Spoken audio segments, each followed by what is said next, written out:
Almost there.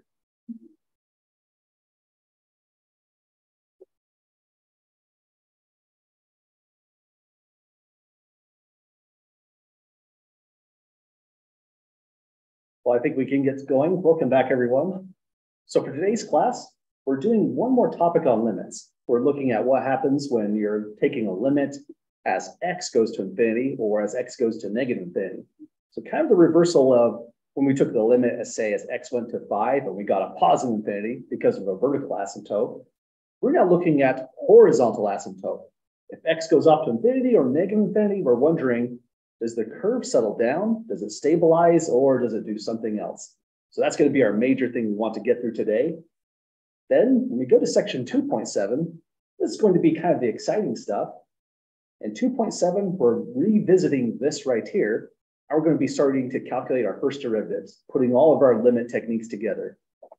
But first, one last section to get through on limits, and again in chapter 4, but we'll cross that bridge when we get there. Any questions at all then, folks, before we get started? Okay, and let me just re-mention this again. I forgot my digital pen, so I'm not going to be able to draw with the mouse. I'm really horrible at that. I think it'd be horrendous to even watch me attempt to try. And so if I put any graphics down, I'm going to have to put it on the chalkboard today. But when I upload these notes, I'm going to bring them back in here so that the file looks normal. Nothing gets like lost forever. But let's start off with a couple of nice examples. Here, we have two new definitions we're taking a look at. And the only thing that makes them new is what's going on right here. Here we're taking the limit as x goes to infinity. And let me just try to make that more readable. The thing that's new is this. X is going to infinity, so we're considering a limit at infinity. The L here has to be just some finite real number. And if we can put a finite real number here, it means as x gets larger and larger without bound, the function's values get closer and closer, as close as you would like, to the number L by taking x sufficiently large. So that's the idea there with this limit. Now let's maybe sketch one for this one and sketch a new one for definition 2. Any questions first? Okay, let me try this out for a moment. If I turn this on, is the projector still readable to folks? Okay, I'll try to turn it off here and there. We're definitely not drawing on the chalkboard just to make it more readable. Let's do our first graph that goes like this.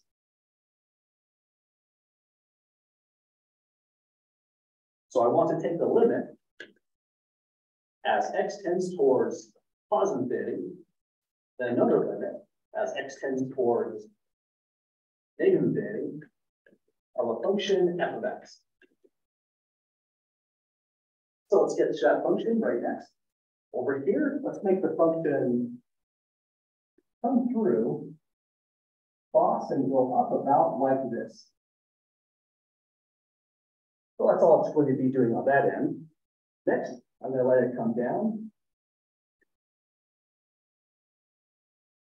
And maybe come back up. It could cross over again. And then the graph does something along these lines. So that's the entire graph of my function. It's nice, it's continuous. It has no holes, no jumps, no infinite discontinuity. Let's just label it as y equals f of x to be specific. And throw in a horizontal radius. Let's go 1, 2. I want this to be at a height of about 3.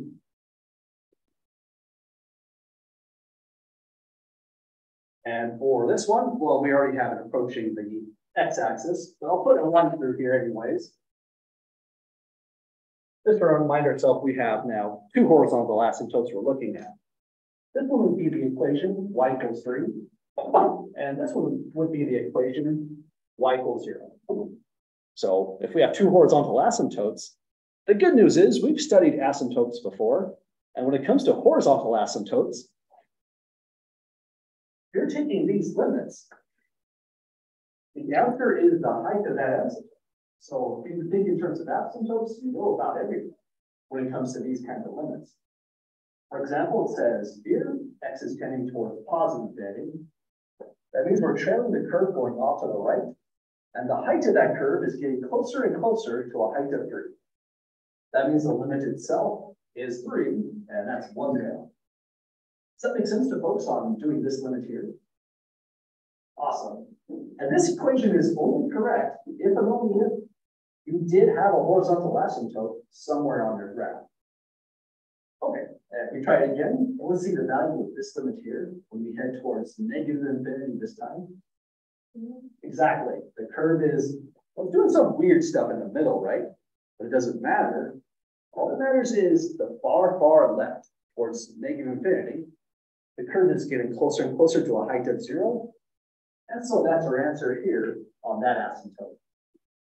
So that's the big punchline of these new types of limits we're saying here with the positive infinity and below with the negative infinity. The white space is where my graph was going to go. Any questions at all so far?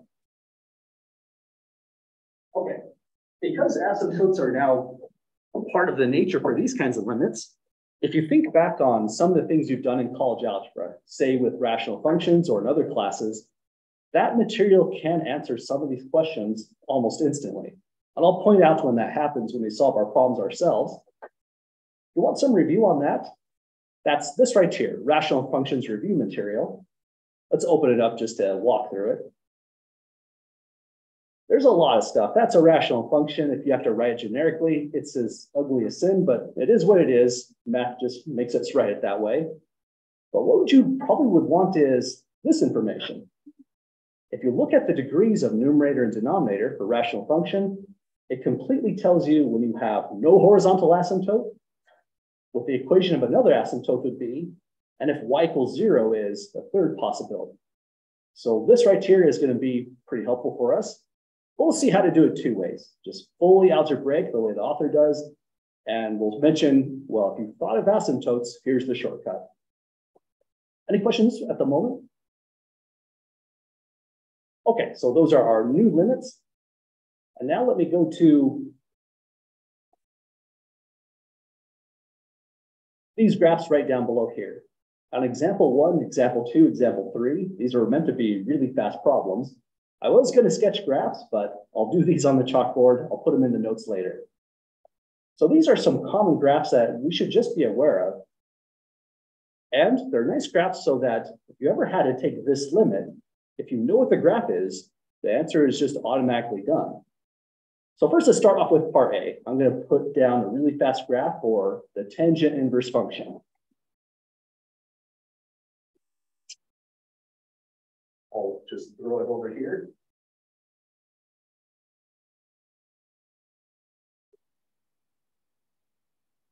So tangent inverse is, well, it's the inverse of the tangent function, so it's going to look a little bit weird, but the domain is all real numbers, and it goes about like this. There's a horizontal asymptote going this way, and the height is y equals negative pi over 2. Imagine the original tangent graph from negative pi over 2 to positive pi over 2. It's just been flipped across a line, y equals x. And up here, here's positive pi over 2.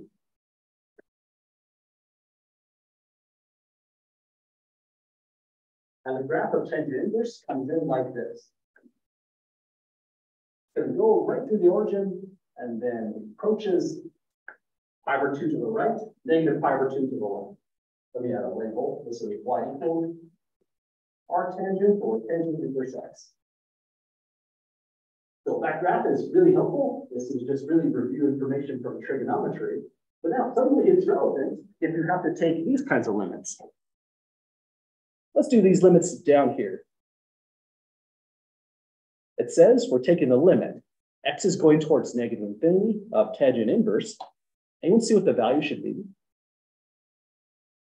Exactly, we're heading up towards the left. It's getting lower and lower. It'll never actually hit negative pi over 2, but you could get as close as you would like.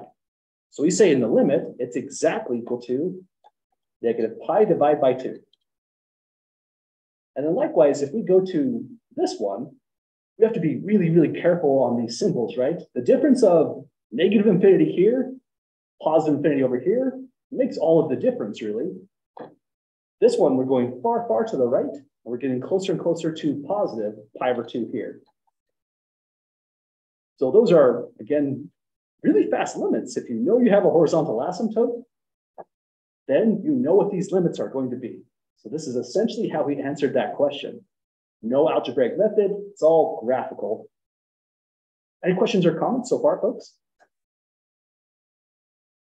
Okay, so if you see a tangent inverse, whether it's a homework problem, it'd be kind of a mean exam problem, but if you see it in homework especially, really this is the whole idea of taking those limits. And here's a couple more. E to the x is also a function near and dear to my heart. We'll see it all over the place in calculus.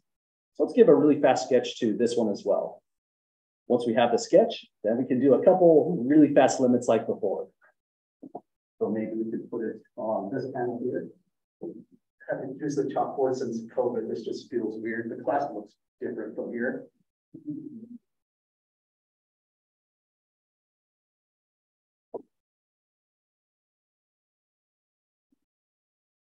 Okay, so on this one, I'm not going to sketch an asymptote to start. Let's just sketch immediately y equals e to the x. This one's kind of nice. There's one point for sure that's always on it. If you put 0 here, anything to the power of 0 other than 0 is 1. So we have 1 point right here to start.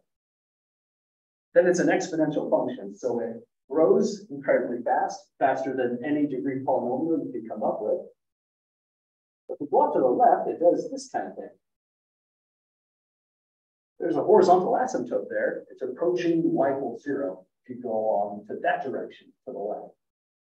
So there's our y equals e to the x. This would be a complicated limit to analyze because that's a much more complicated function than it even looks like. But with the graph there, let's take a look at this limit to start. X tends towards negative infinity. Any volunteers for what that limit should be? Absolutely. There's our horizontal asymptote going towards the left. So 0 on that one. And notice we didn't have the graph at all. And I was staring at that. That's puzzling, isn't it? We need some intuition some way or somehow. But we just happen to know every exponential function has y equals 0 as a horizontal asymptote. Your function is in that form. So that one's done. And this one, any volunteers for what we should put here? So a review question at this stage. It's not quite undefined. You're on the right track though. The limit wouldn't exist, but we can provide a little bit extra information. Yeah, go ahead. Right, we would say infinity. And we're saying the same thing essentially, right? So I'll put here infinity. If you put undefined on this one, you probably lose just a little bit of credit because this one is considered just the more specific answer for that situation. It's the particular way in which it's undefined, it's just blowing up. So exponential functions are great. We'll come up here and there all over the course. Any questions on getting through this one? Okay, yeah, go ahead. Is that E supposed to be Euler's number? It is, absolutely. About 2.71, exactly. Let's put that on the chalkboard just to be specific. E is Euler's number. Euler's number. I was getting mixed up on the pronunciation. I think it's Euler, but I'm gonna have to go to YouTube and figure it out. I always get backwards on that. And it's about 2.71. It looks like a repeated decimal if you put it in the calculator, but it's not. Just like the TI-84 has enough digits to trick you into thinking it's repeatable. But it's like pi, just another irrational number. Other questions or comments so far? Okay, last graph. And really kind of idea with these graphs are, anytime we get a number, that's the content we're in. We have horizontal asymptotes, limit at infinity. And this one was really just a review at that stage. This one for natural logarithm, it's going to be mostly review, I think. Let's see what happens on this one. First, if you're going to plot the logarithm, it's the inverse of this function right here. Function inverses graphically go like this. You put down a 45-degree line through the origin. This is y equals x. Then take this picture and imagine you're folding the chalkboard or your paper across that line. You'll have the inverse function, the natural logarithm.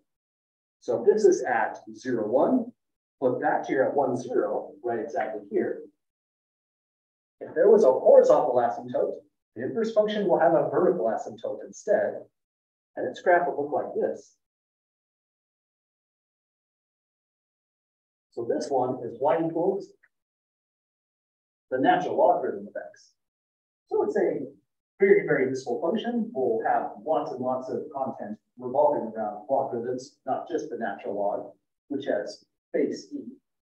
But for the moment, it's all about its graph. So now let's take a look at a couple limits. I think these ones are a little bit trickier than normal, because when I look at the natural logarithm graph, it's the inverse of the exponential. The exponential practically blows up. It grows extremely rapidly. And so the inverse grows as minusculely as fast as you could imagine. It's hard to divide the function that grows slower than this thing. But if x gets larger and larger and larger, it heads off to infinity, the limit is still infinity on this one. It is always growing without bound. Oh, I'm not sure what I did. Let's page down. So this one equals infinity. Does that make sense on that first limit there? Awesome. Then one last limit. Now, let me fix this for a moment. Let's suppose we just said 0. If that's what I wrote, I would have to say it's undefined. Oh, sorry, I missed your question.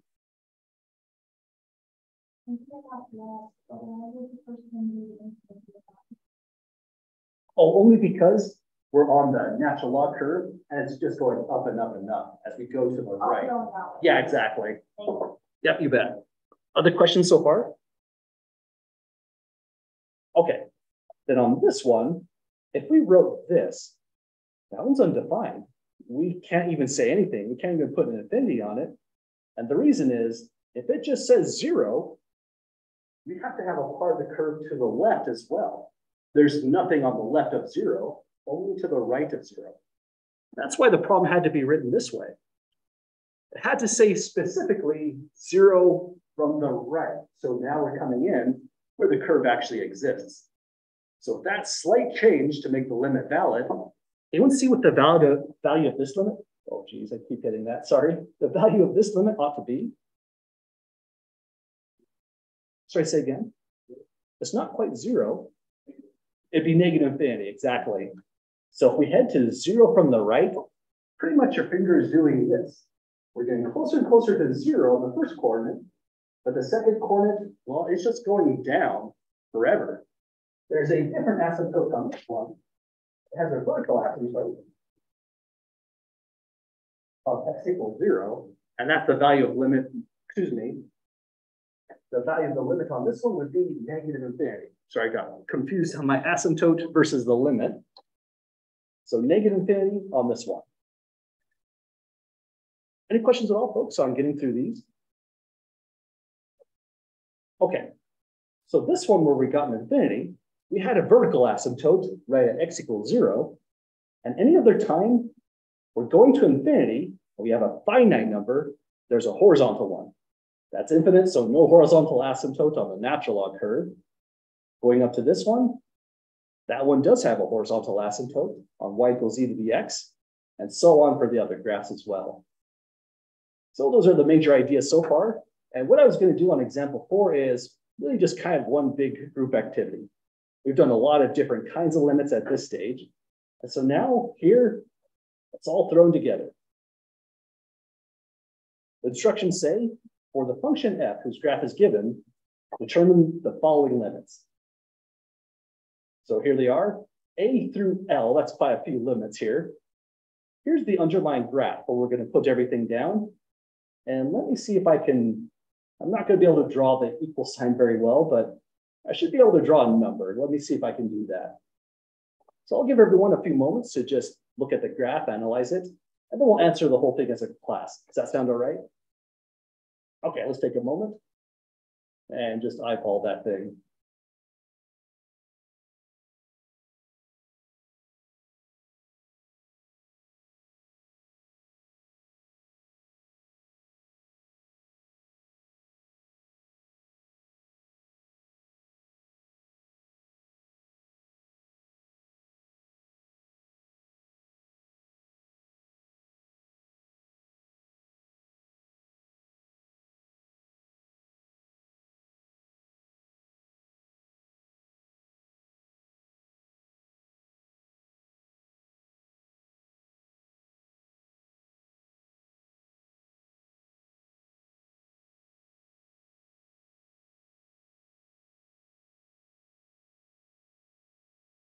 room is the loudest room and it's quiet. It's so strange. Well, should we give this a try? Okay, let's run through these. So first, going left to right, feel free to just shout out the answer if you'd like. We're taking the limit as x tends to 4. Here's 4. Anyone see what the limit should be? Exactly. It's getting closer and closer to a height of 2 on that one. So I'll write, I'll try to write, equals 2. So oh geez, I'll probably correct some of this just to make it a little bit more legible as we go. And now for part B. This time it says we're heading to 2 from the right. Anyone have a value for there? Exactly. 2 from the right, following the cursor, lands us around this location. So -3 here. And now it's saying 2 from the left. Well, this graph is a little bit different. If I produce this graph to be, say, an exam question, homework question, you would have had a solid dot here. That's what we're used to expecting. So with that extra clarification, anyone have the limit for part C? Exactly 1, absolutely. If it's heading to 2 from the left, we're just coming along here, landing and stopping right at 1, and that's our value of our limit here. So by the way, just for extra information, here, the curve is continuous from the left at 2, but not from the right due to the open circle. And hey, that's 3 down. Now the question is, how about when x tends towards 2? What's the limit there? Sorry, say again? Exactly. We have undefined in this location, and that's because this is a jump discontinuity. On every single jump discontinuity, if it's a double sign limit, undefined, or does not exist, I'd say go for your favorite description. Let's go UND for undefined. I'll clean up the penmanship later when I come back to here. Well, we're going through it. Next is -3 from the right. That's right over here. Well, from the right, I'm sorry, that was to the left. From the right, we're going up to +infinity. Next one's from the left. We're also going to +infinity. And the very next one is double-sided at -3. Looks like they're all just +infinity. Would you agree? Awesome. Situation's going to change on the next one, but let me put down some infinities here. Equals infinity. Equals infinity. And equals infinity. Oh, geez. Looks like a bow, but that'll work. Then looks like the same kind of pattern. 0 from the right, 0 from the left, and then 0. But this is different. Around 0, it matters how you approach, right? When you come in from the right, that's +infinity. When you come in from the left, that's -infinity. So let me throw here. I say +infinity, but I always draw it like this, just an infinity symbol. 0 from the left comes in as -infinity. And now this one's different than what we did before. Anyone see what we should say if we just head to 0, both sides? Exactly. I'd say undefined is the best answer in this case, because it just depends, right? Either blowing up towards +infinity from the right, or going way down towards -infinity from the left. It absolutely matters. So let's put here undefined. Now, some textbooks, it's just a stylistic choice of doing this, might put plus or minus infinity here to say, yeah, there's 2 potential answers. For me, that's a little bit weird, especially since our author avoids it. But if you did go that route, that's not a horrible way to express it either. You're kind of saying half goes to +infinity, half goes to -infinity. Well, 2 more to go. And these are, hey, this is the new content, not the review portion. Anyone see the limit when x tends towards +infinity? Absolutely. It's going right down to the edge of the x-axis right here. And we always assume they gave us enough of that curve so that we can make all the right assumptions. If they cut off right here, we'll just assume it's getting even closer, going off to the right. So 0 in the limit. And how about -infinity? Exactly. We're going all the way to the edge of the curve. And yeah, it looks like it's just approaching a height of -1 here. We did, folks, that was something like 3 by 4, 12 different limits altogether. Does it make sense on how these go together? Awesome. I would say for the moment, maybe the big takeaway is anytime you see a horizontal asymptote might be plausible, Then you're looking at these values when the limit goes to either negative or positive infinity. And anytime you see a vertical asymptote, you're looking at the infinities as the outputs. Whenever infinity resulted in the limit, you have a vertical asymptote in that location. So those are the takeaways on this thing. And next thing we're going to do here, which I'll have to do on the chalkboard, is let's practice it all at once by drawing our own on example 5.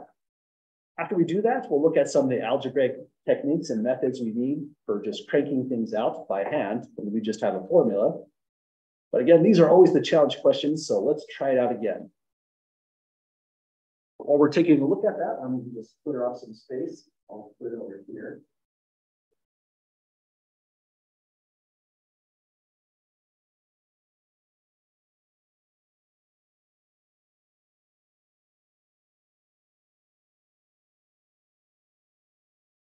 Okay, so here's my start. And first thing I want to take a look at is what are all the interesting values on the horizontal axis? I want to set the scale here so I can make sure nothing gets too busy. I have enough space to plot everything. So looking through the limits, here's where I'd probably be looking. We have something around positive 5, since x tends towards 5, negative 4, negative 4 again. So it's all about 5 and negative 4. Let's plot those values. 2, 3, 4. Something interesting happens here, and something interesting will happen right around here at negative 4. Well, now we have some values down.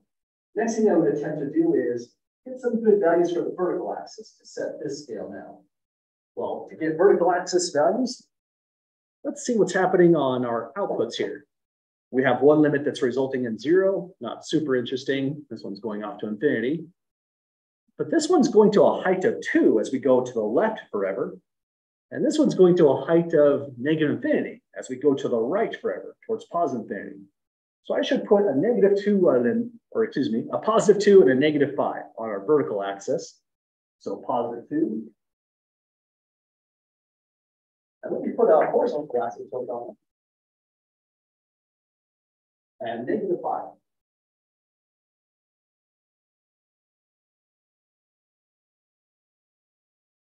The horizontal asymptote. So those are going to come from anytime the limit x tends towards positive or negative infinity. And maybe let's draw a couple more asymptotes just to get everything set up. Anytime infinity is the output, you have a vertical asymptote. So the first one will be at x equals 5, and the next one will be at negative 4. Hey, we already plotted those values, so that's pretty helpful. Let me just throw them in.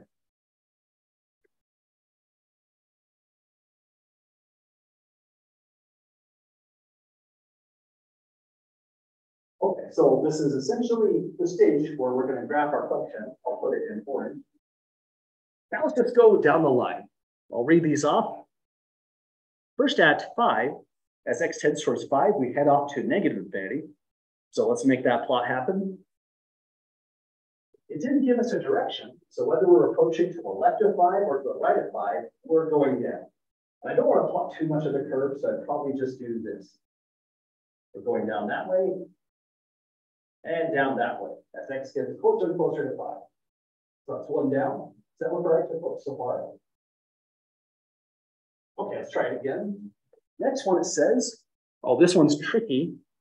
When you head to negative 4 from the right, we're approaching a 0.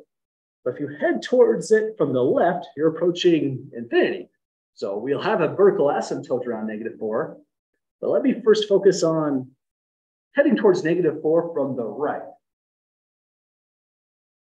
Let's see here. I don't think anything else is going to conflict. So we should be able to just take this curve as to get closer and closer to a height of 0. So that means it's going to approach the axis like this. I'll put an open circle here, but you could have made it solid on this graph, and that would have been an okay step. So I've taken care of that limit.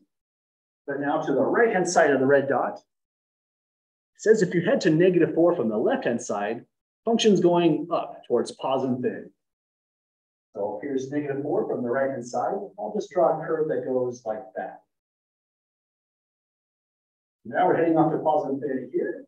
We're heading to the 0 on the right-hand side. So it looks like we have those top 3 limits all settled together. Look okay at books so far. Okay, well, here are the last two. These are the newer ones. This one says x is tending towards negative infinity. And I need to be approaching a height of 2. Well, because of that negative infinity, it just means come from here, sketch to the left, and make it get close to this dashed line at the height of 2. When I read these on your paper, one thing to avoid is something like that. Because now it's not too clear that it's really approaching this. You want to make it kind of apparent it's getting closer and closer as you move off to the left. So if you want to, you can just make it aggressively approach like that. Or maybe just extend your graph further so it looks more natural. But I'd say that does the job. With the graph terminating there at the arrowhead, I'm just saying it's going to be closer and closer to the height of 0 going this way. Now for the last one, it says, as you go towards positive infinity, head towards a height of -5, we can just make it do something like this. And then that will do the job. It's always good to look through these again, double check, do all the limits actually make sense. Think of it almost like a problem where the limits aren't filled in. That's your graph. If you're getting reversed like before, if you can get the right values you're expecting, then that's the gold standard. You have a pretty dang good answer. Pretty much what I'll focus on doing this kind of graph. Okay, we're not going to do tons and tons of these in class, but chapter 2 is special in Calculus 1. We're just being inundated with a lot of technical definitions, and this is what any professional mathematician would do when they're facing something new. Draw a picture, try to understand it through something that's visual. Well, let's now go up to the next problems. Unless there's any questions or comments so far.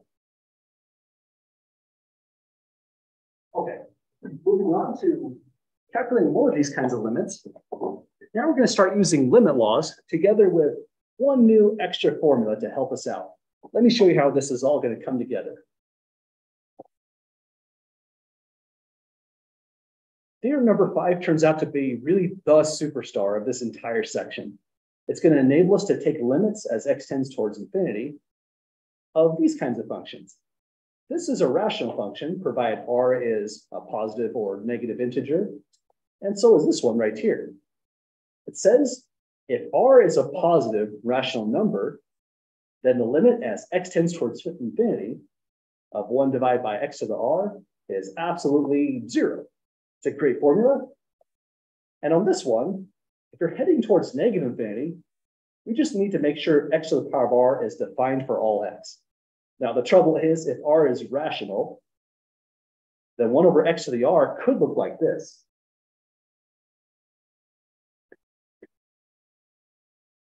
So if r equals, say, 1/2, this will be 1 over x to the power of 1/2. And that's just a fancy way to write the square root function. But if you have a square root function, taking the limit as x tends towards negative infinity no longer makes sense. You can't put negative numbers inside that function. This domain is the non-negative numbers. So you would have lim as x goes towards negative infinity of 1 over root x does not exist. Only because you can't even put negative numbers inside there. So that's the purpose of this comment. X to the r has to be defined for all x. If this is a 1/3, no problem. It becomes a cube root, and you can have negative numbers there. You get the right limit you're expecting. So that's how the formula goes. Really, they come in 2 pairs when you're heading towards positive, when you're heading towards negative. Any questions about it so far? Okay, let's do maybe one additional thing with this. Let's see what Desmos has to say about that, just to get a feel for what does this all look like when you're applying this theorem here. So I'm going to put down a function that goes like this, 1 over x. And if I leave it just as 1 over x, my r value is 1. It's definitely positive. Now, if you're taking the limit as x tends towards infinity, you're following the line going this way, and yeah, it's getting closer and closer to 0. It could have been any positive number here, but what if we flipped it to negative? Let's say we put the power of -2 Well, you use exponents to make this x squared, and now you have that graph. The limit is absolutely not zero, it'd be positive infinity in that case. So having a positive exponent, having the base x in the denominator, that's what's making all of this work. 1 over x squared, that goes to 0 even faster than 1 over x. Does that make sense to folks so far? Okay, and then if we consider these limits heading towards negative infinity, it's almost the same kind of deal, right? 1 over x to the power of 2. Well, if you're going to negative infinity, you're just going this way. The curve is getting closer and closer to 0 as well. And if it was, say, 1/3, it still gets closer to 0, just much, much more slowly. Just avoid things like 1/4. That's the fourth root. And now negative infinity never makes sense as a limit. There's nothing on the left-hand side. So that's the idea. And one way to think about it, if it's just the basic 1 over x, and x is heading towards positive infinity or negative infinity, your numerator is constant, and you're dividing by numbers that are getting larger and larger and larger, your outputs are getting smaller. They'll never hit 0, because 1 over a positive number is never 0 exactly. But you can get as close to 0 as you like, and so in the limit, it's exactly equals 0. So that's the idea with theorem number 5. Any questions, folks, before we start using it here and there? Okay, so example 6 says, find the limit or show that it does not exist. We're going to use theorem number 5 in a particular way, together with all the limit laws that we've been studying since last week. And let me start with first, a nice one to get going, a bona fide rational function. So this will be part A. We'll take the limit as x tends towards. This one's going to positive infinity of the function 2x cubed plus 7 divided by x cubed minus x squared plus x plus 7. So that's our function. We'd like to take the limit. It says we're going towards positive infinity on this thing. And notice, well, this theorem doesn't really apply directly, right? That's not 1 over x to a power. This is an entire bona fide rational function. But by the way, what would you say the degree of the numerator is of this rational function? 3, absolutely. How about the degree of the denominator? Exactly 3 as well. So this function has a tie in degree. And pay special attention to when that happens, the 2x cubed, as well as the 1x cubed right here. That's going to be our shortcut, but let me show you the way the author solved this one. Our author's method takes a little bit more writing, but it is a good method too. So it's important to know how to do it both ways. So let's start off. First thing I'm going to do is, let me write down the method. Take the term with the highest degree in the denominator and divide by it, omitting the coefficient. So that's going to be our method. We go to the denominator first. The term with the highest degree is 1x cubed. I didn't put in the 1. It could have been 5x cubed. The coefficient's 5 if there was one, and I would ignore it. All I care about is the x cubed. So after you do that, divide, let's say here, then divide numerator and denominator by that power of x. So this is our author's method. It works really well in functions that aren't even rational functions for which there's no shortcut. That's the major reason our author likes to emphasize this method. And so here's how it's going to look to start off. Oh, geez, Control Z. We're going to go to the denominator, divide everything by x cubed. So it looks ugly before it cleans up. But here's what division by x cubed is going to look like. All terms get divided by it, and you can't do that algebraically unless you divided all terms of the numerator by x cubed. So let's do it right here as well. So division by x cubed goes here. Division by x cubed will go here as well. Now, a lot of this stuff is going to simplify, right? This is going to be essentially, and the one in the denominator as well, the only thing that doesn't. So next step, let's just simplify all those terms. Any questions at all, folks, on how we picked the x cubed or otherwise? Was it because it was the biggest version of x? Exactly. And only from the denominator. So even if there was like x power 5 above, we would still just divide by x cubed. Exactly. Other questions so far? Okay, let's simplify this down and see what it turns into. So if the limit x tends towards infinity, and the numerator, I'll show the red dot to where I'm looking at as we calculate these. It'll be 2 plus just a 7 over x cubed. Then going down below, this will convert to a 1 minus 1 over x plus 1 over x squared, and then plus 7 over x cubed. At this stage, the limit is about ready to go. We just need to use theorem number 5 a whole bunch of times. The limit law says the limit of a quotient is the limit of the top and the limit of the bottom. Limit laws also say the limit of the sum in the numerator is the limit of the first term plus the limit of the second term. Essentially, that limit, as x goes to infinity, distributes to every term in that rational function. But as it does that, this comes into play. For example, on this one, r is 3. It's 1 over x to the power of 3 for the r. The limit is automatically 0 as x goes towards positive infinity. So you can say just immediately when you look at all this, goes to 0. And sometimes when I use theorem 5 a lot, I notate it this way. A little arrow to say the whole thing is converging to a number of 0.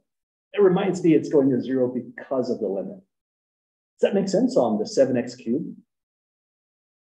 Awesome. Essentially, anything that has x in the denominator with a positive exponent, that's all of them, they go to 0 because of this limit right here. So that's an extremely powerful theorem, right? It essentially, we rearrange our function, understand it differently, and notice all these components are 0. So it converges to 0, 0, and 0. They're all just gone. But that's good because this simplifies a whole heck of a lot, right? Any questions so far? It does. It's going to leave just a positive 2 in the numerator and the positive 1 in the denominator.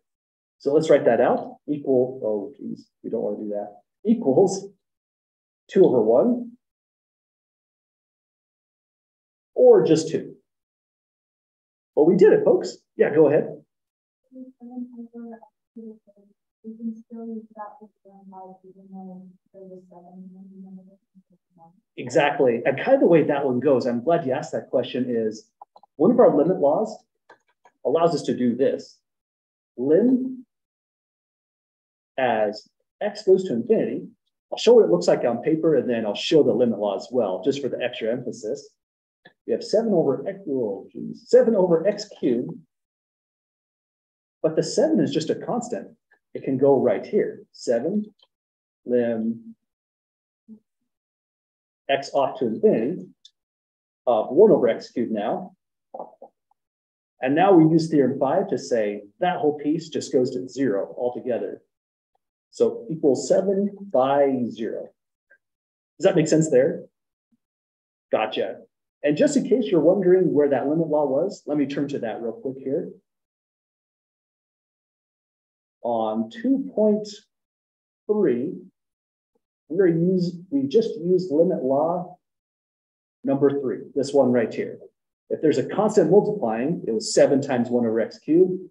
Pull the constant out and you're in business. You can take the limit of this simpler function right there. Well, on paper, usually we just say if there's an x cubed down below, even if it's not a 1 in the numerator, we're all set. It will go to 0 altogether. The only place we might struggle is for doing a limit like, say, right here. You ought to simplify that one first because there's no variable in that numerator. Well, other questions at the moment so far, folks? Okay. Anyone see what the shortcut is on this one?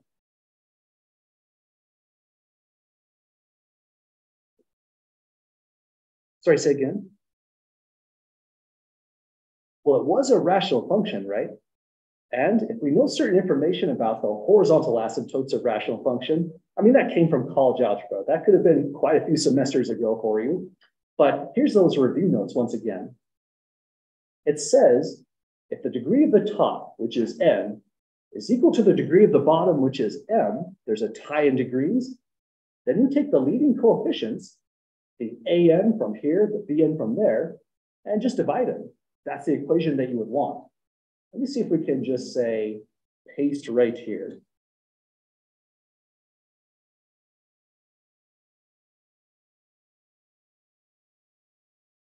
So if you use this shortcut, even on a homework assignment, even on an exam, I'll assume that you just know something about horizontal asymptotes, and you could have just said equals 2. Job is done right at that stage.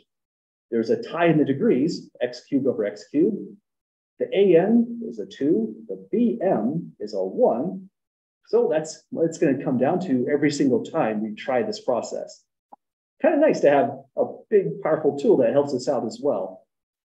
Any questions at all, folks, with our author's main method or the shortcut? Okay, let's try this out to where, oh, sorry, go ahead. And you can squeeze that method even knows what 2 of x is raised to a different power than x of 3 is. Like say, to the power 4? Yeah, I can squeeze that method. Unfortunately, that's the one case where the method kind of breaks down. That would be this first bullet point. N would be, say, 4, the degree of the numerator. Yeah, and what's awful about that is because it has no horizontal asymptote means the limit doesn't exist, but it could still be either positive or negative infinity. We need to find it out. The author's method is what finds that out for us. So that's the one case we don't have a good shortcut. We know what the answer might be, not specifically what it will be. Does that make sense there? Okay, well, let's try 2 more where we do hit all 3 of these bullet points. Let me do the easiest one next, and then we'll get to that hardest one right after.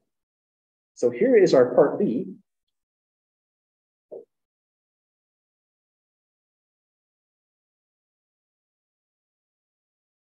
We're taking the limit. This time x is going to negative infinity on this one.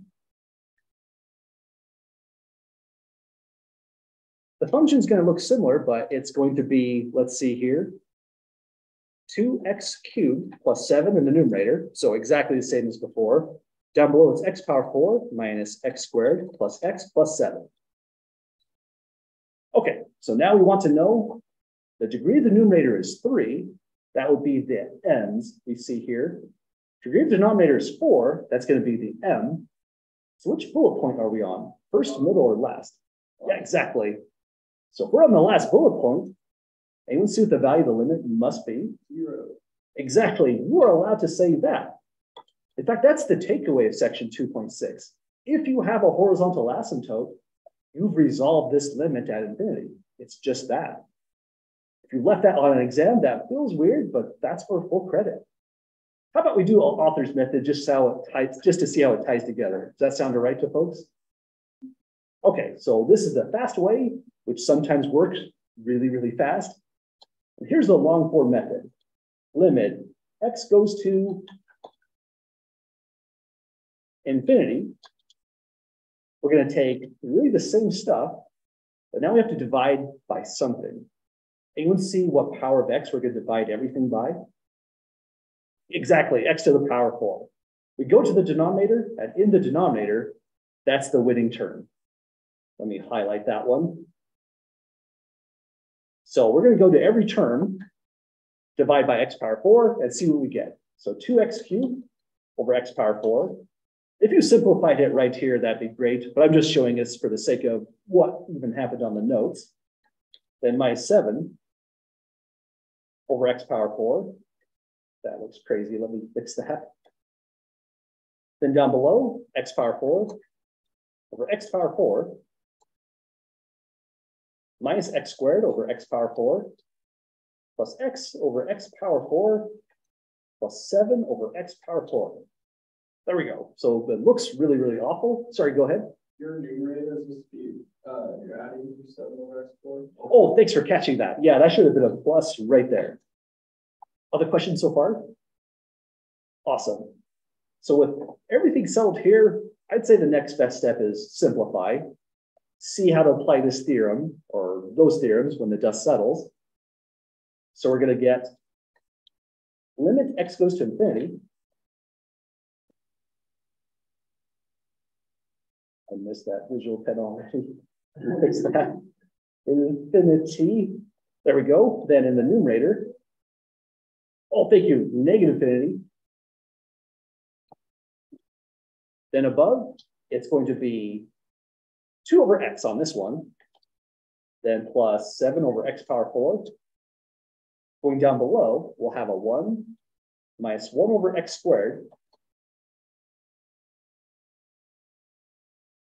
1 over x squared. There we go. Then plus 1 over x cubed. Then finally, plus 7 over x power 4. So we have everything all settled.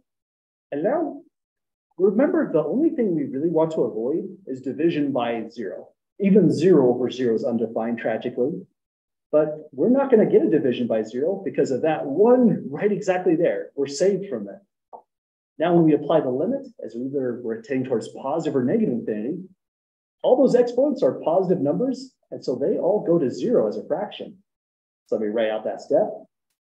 This goes to 0. This one goes to 0. And so does 7x power 4. But then in the numerator, 2 over x, that goes to 0 as well. And so does 7 over x power 4. That means we're nearly there. And let's see what it should come out as. Exactly. There's only 0 left in the denominator. It's 0 over 1 if you want to just emphasize that extra step. Let's do it for the sake of the notes. But the whole thing is 0. And exactly, that's the shortcut, right? You saw that there's a higher degree term in the denominator. There's no other possibility here. It has 0 as a horizontal asymptote, guaranteed. That makes sense to folks on completing this one? Okay, so what's making all this work as great shortcuts is so far, let's see, when the degree of the numerator is larger, that's great to have. And when the degrees are tied, that's great to have as well. Or let me see, I think I highlighted that weird. This is the nasty one, when the degree of the numerator is larger. Okay, sorry, just struggling with the technology here. Control Z, there we go. So n bigger than m, that's the one we haven't done, right? I got a little mixed up on there. When it's equal to, we just grab coefficients. 2 over 1 forms that limit, and we're done. If the denominator is of larger degree, the 4 there, that's a foregone conclusion, and the steps only really just reinforce it if you're practicing. But this is the problematic one. I have no good shortcut for this right here. When the numerator exceeds, we're expecting infinity. There's no horizontal asymptote, but it could be positive or negative, and we have to find out the right one. So let's try this one more time where we resolve that weird situation. Any questions first so far? Okay, so here is our next part C. Here we're going to take the limit as now x is tending towards this time negative infinity again.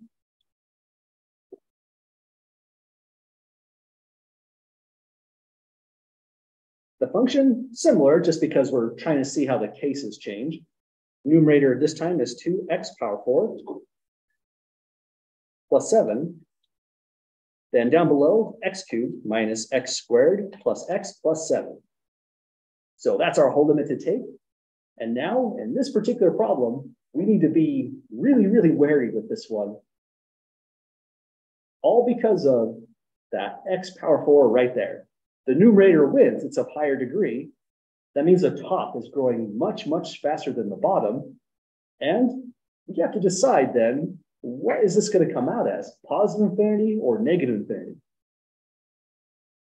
So would you do this and draw all the x's except for the first one on the top? cancel, say, dividing by like x cubed, for example? Yeah. Yeah, absolutely. This is the one time where these steps by the author is actually a pretty good idea if we're trying to nail down the flavor of infinity. We still only go to the denominator, take the highest power of x you see there, x cubed, divide everything by it. So we're still going to take that step. Well, if you are a guessing person, for me, this is guessing. Any volunteers for what it might come out as, positive or negative? Maybe positive? It's kind of hard to tell, right?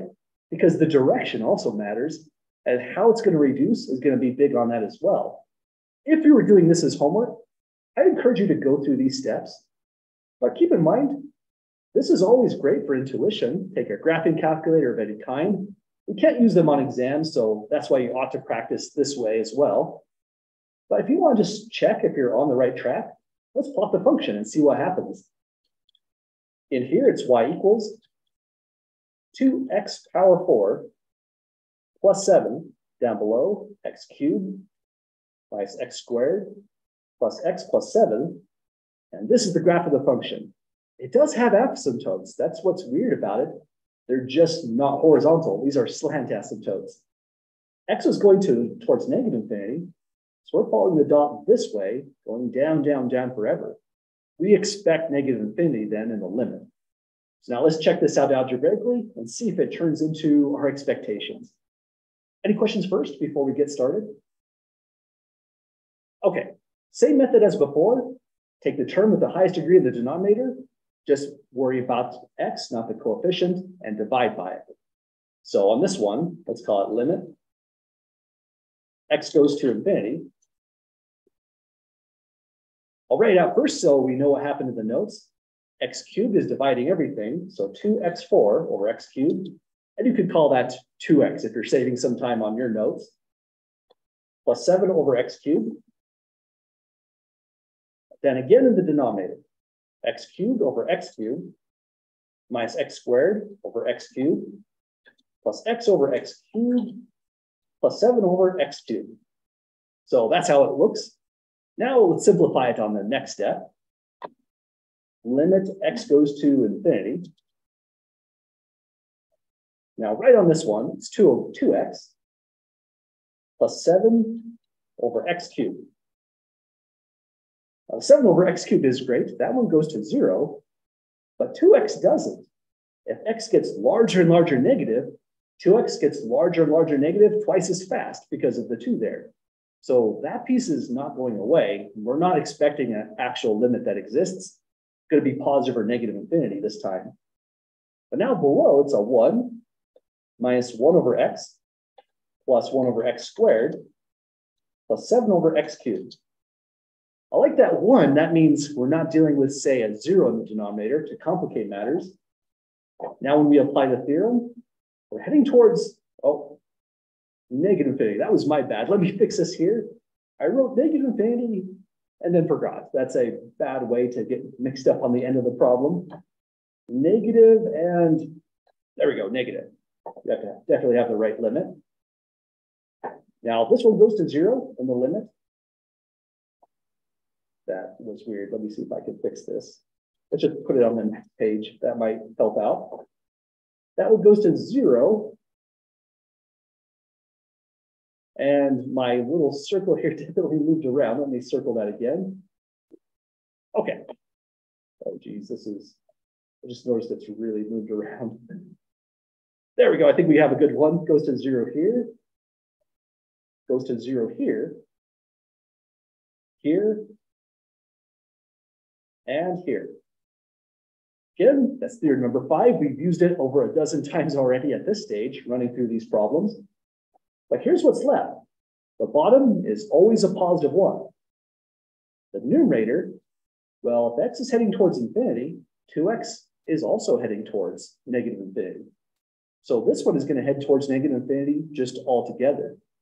Does that make sense to folks on this last step?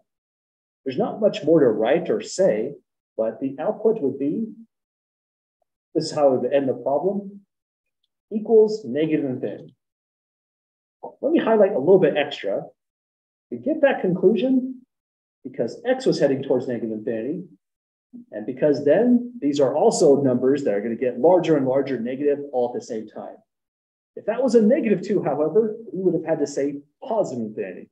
So we have to be extremely careful with all these additional signs that could come up. But we did it. To me, this is a pretty tricky one to get through. Any questions at all, folks, on finishing this off?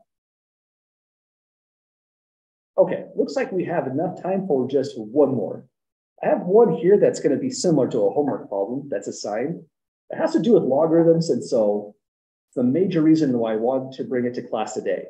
Let me show you the review notes that I'm about to use for this. Calculus is kind of interesting because it's kind of just a plethora of all the algebraic techniques and ideas you've seen before. Here's a little logarithms review and trigonometry review. On this review file, it tells you everything you might want to know about logarithms, but the good stuff is right here. I don't think I'll use the change of base formula, but what the heck, let's copy that in as well. Properties of logarithms. If you notice there's a logarithm in your problem, either the natural log like here or log base b, where b is generic, always keep these in mind. Sometimes it's all that makes or breaks a problem. So I'll paste it down here just for fast reference. And here's our last problem for the day.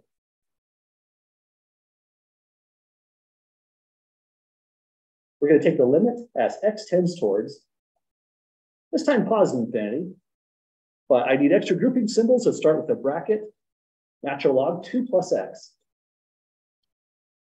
It'll be minus natural log 1 plus x. Then close the bracket, and that's our limit to take. It looks absolutely terrible, right? This type of limit. We're dealing with natural logarithms, not the ordinary one like y equals natural log x. These are transformations of it. And also, we're subtracting them all at the same time. So if you see this, your first attempt might be, maybe there's a property of logarithms we need. Anyone see a good property to apply right away? Let me highlight right here, just as a hint. Property 6, absolutely. If you're dividing logarithms, or excuse me, let me try again. If you're subtracting logarithms, like we have right here, you can form one logarithm, make 2 plus x the numerator, 1 minus x the denominator, and that actually simplifies the function massively, so we can walk through the limit. So let's put that in. This equals limit x tends towards infinity of the natural logarithm of 2 plus x divided by 1 plus x. So, well, it doesn't look necessarily better in a certain sense, right? But it turns out this is an improvement because there is one really, really slick trick when it comes to continuity. We've used it exactly once, and that trick is, if the limit of this exists when x tends towards infinity, then because the natural log is continuous, we can interchange the role of where the limit is and the function. That's a highly unusual step. Let me show you where we used it before, just for a quick reference before we do it. In section 2.5,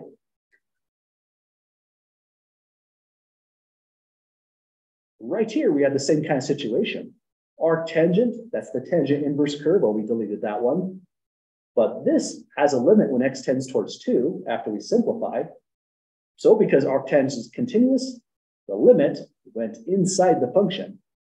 So let's do that again, right exactly here. It would be a tangent inverse. Yeah. Yeah, exactly.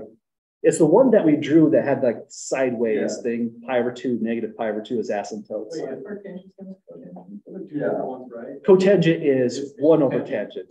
Exactly, yeah. Oh. Yeah, so that's really confusing. Yeah, cotangent is the reciprocal of tangent.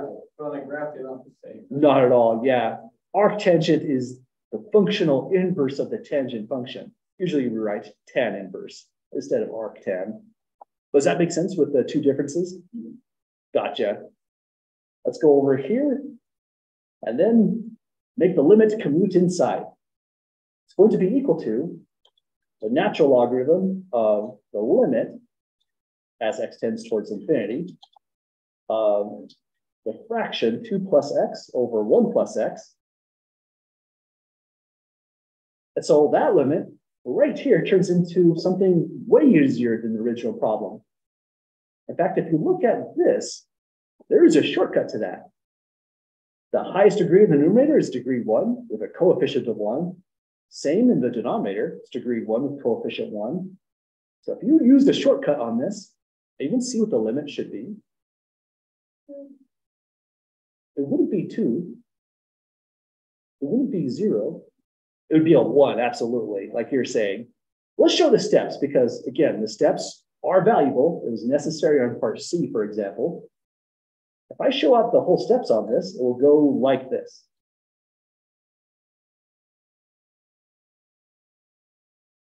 We go inside the function right here. I need to divide by something. So over here, go to the denominator. The highest power of x is x power 1. That means we're just dividing everything by x. So back over here, it's 2 over x, x over x, 1 over x, x over x. So that's our new limit. Again, it looks really bad before it gets down to a nice computable form. As we simplify all that, here's what we're going to get. 2 over x just where it is, plus 1 from here. Down below, it's a 1 over x, plus a 1 from right here. Now when we take the limit, theorem number 5 is at action again. 2 over x goes to 0, just the same as 1 over x goes to 0.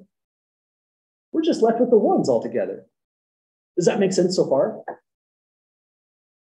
Okay, so now it's really cleaning up. It's natural logarithm of 1 over 1. Simplifying to the natural logarithm of 1. But natural log 1, that's a really special value. In fact, it's right here. It didn't matter if it was natural log or log base 12. Put in a 1, you always get a 0 for a logarithm. So that's like a freebie value. It's kind of nice. This equals 0 altogether in the limit, which would mean that function had a horizontal asymptote. You could check it out on a graph at height 0.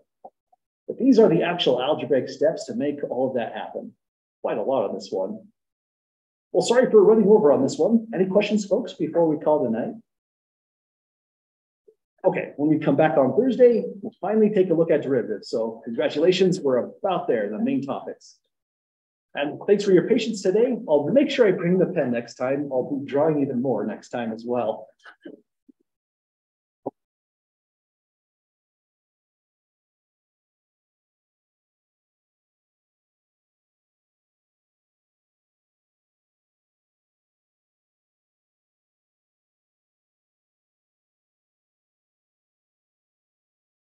Hey, but thank you for with your plan. Oh yeah, some of those are pretty tricky. What one you're looking at? So did you want me to stuck it there? Yeah, that'd be perfect. Thanks. There's 2 pages. I just don't have the stapler. So Oh, no they both worries. have my name on it. As long as you got their name that looks similar, you're always going to be just fine. Thanks. What keeps stopping me is when I go to the thing for thing, I never managed to get to figure out how to get 9.77334 because no matter how I worked, I always end up with like 9 copies or something like that. Oh, it's like close, but not there. Well, which problem you're looking at on this? I was looking at like 2.1 for the example, and I couldn't figure out how to get it there. So if I can't figure out how to get to there first, I can't even do the question. Yeah, I hear you. You said 2.1, but I'm still not sure which that question. Oh, 2.7? 2.734. 2.7. It's Was it a problem on a homework assignment? yes. Okay, so 2.2. gotcha. So 2.1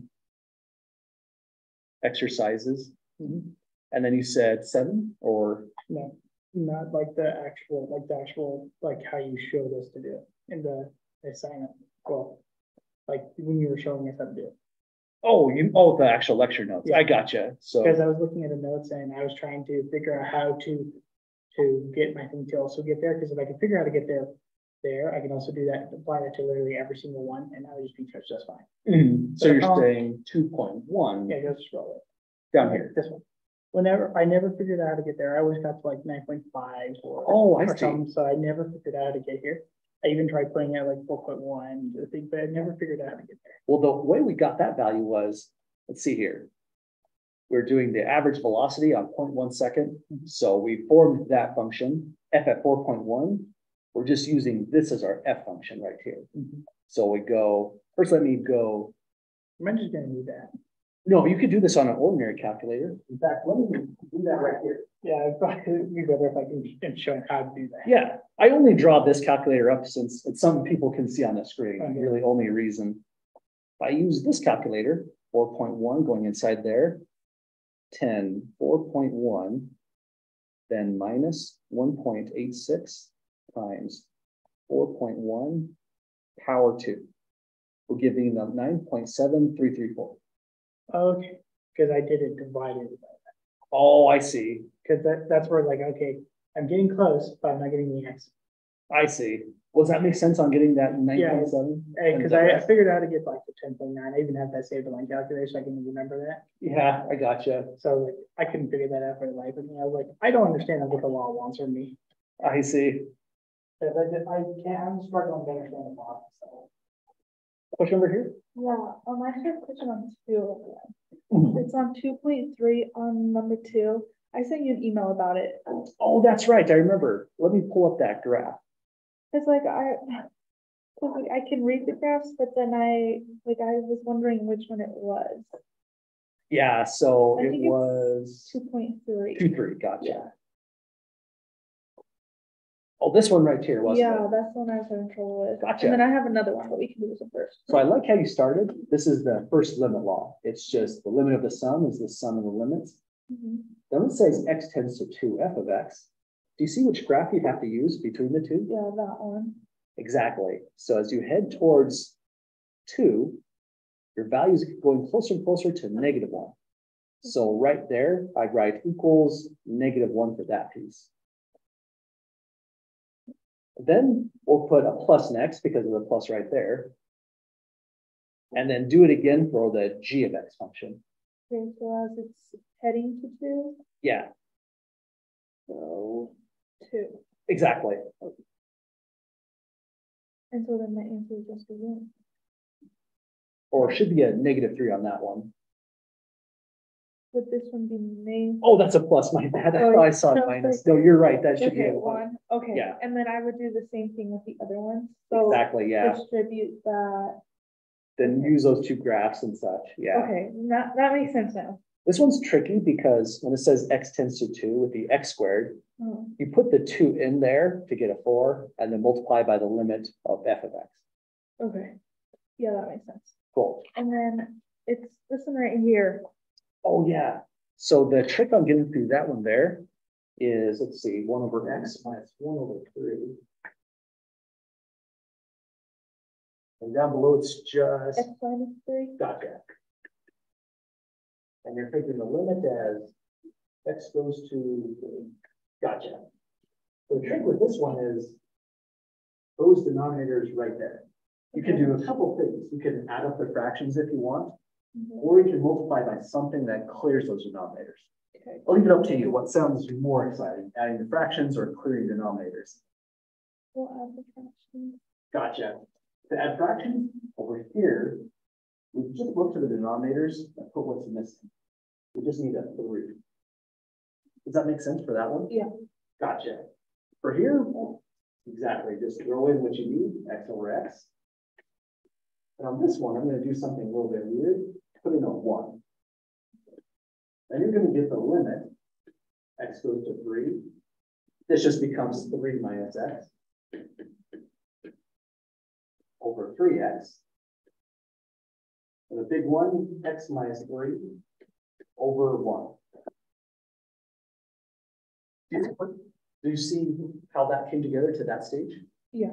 Gotcha. So now when you add across the numerators there, the numerator is done, but we still have to deal with this thing.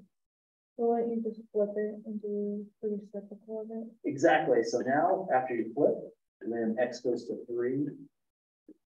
This is going to be 3 minus x. 3x. When you flip that and multiply, you just get an x minus 3 going right here. Then you can cancel. These are in different orders, so if you cancel like this, you'll get a -1. And this take the limit as x goes to 3. At this stage, you can just directly substitute 3 in for that x. So my answer would be -1/9. Yeah, exactly. Okay, I need to get a check that. Cool. Now, the worst part is just dealing with the weird algebraic forms they throw at us. Okay, because I got confused like here. I was like, do I flip it? And like, I wasn't sure what to do there for. Okay, but that makes sense now. Awesome. Okay, thank you so much. Yeah, you bet. Now, calculus is a weird class because we practice the most randomest things from algebra, it feels like. And I took trig and pre-calc last year. Mhm. That's what I took. Oh, awesome. I'm glad that you've seen trig recently. To a lot of people, that's a pretty big stumbling portion of the course. So that'll help out a lot. Math my first semester, Mhm. but then I was like, I kind of need to, I'm gonna forget all the stuff that I learned. Yeah. Math is one of those subjects where it's got a shelf life for sure. You bet.